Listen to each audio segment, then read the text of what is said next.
Good morning, good afternoon,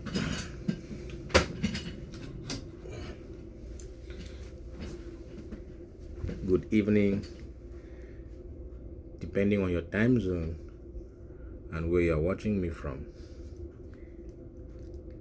We are on automobile air conditioning tips, day 20. Compressor oil is as important as your refrigerant. I repeat, compressor oil is as important as your refrigerant, that is your gas. In an HVAC system, compressor is a moving part and you need oil to lubricate it. So in that compressor that you are seeing, forget about the size.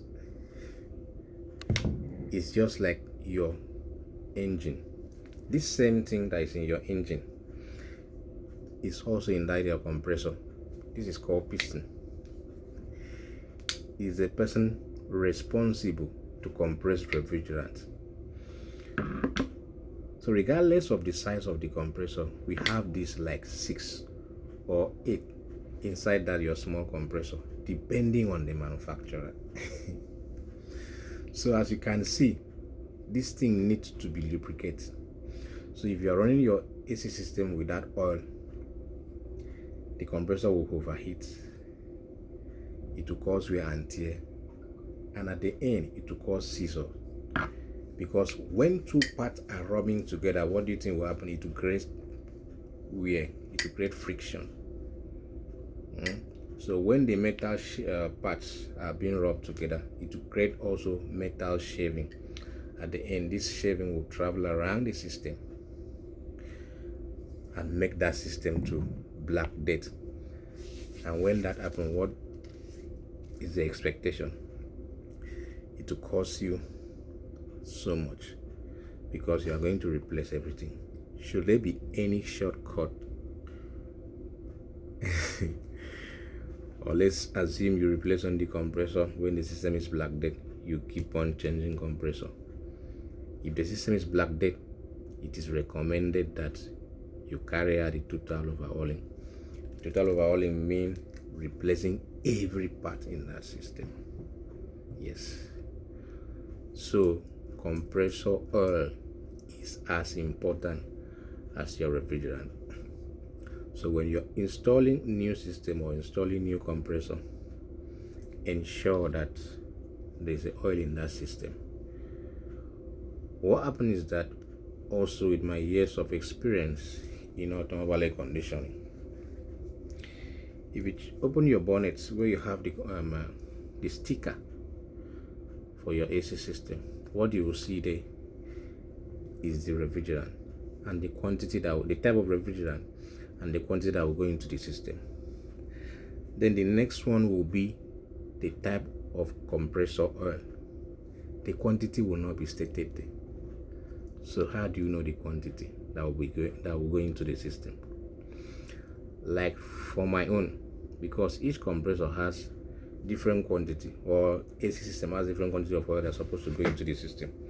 So it's left for you now to know what is the quantity, and also do you have the measuring tools to use and measure that particular amount of oil that's supposed to go into the system.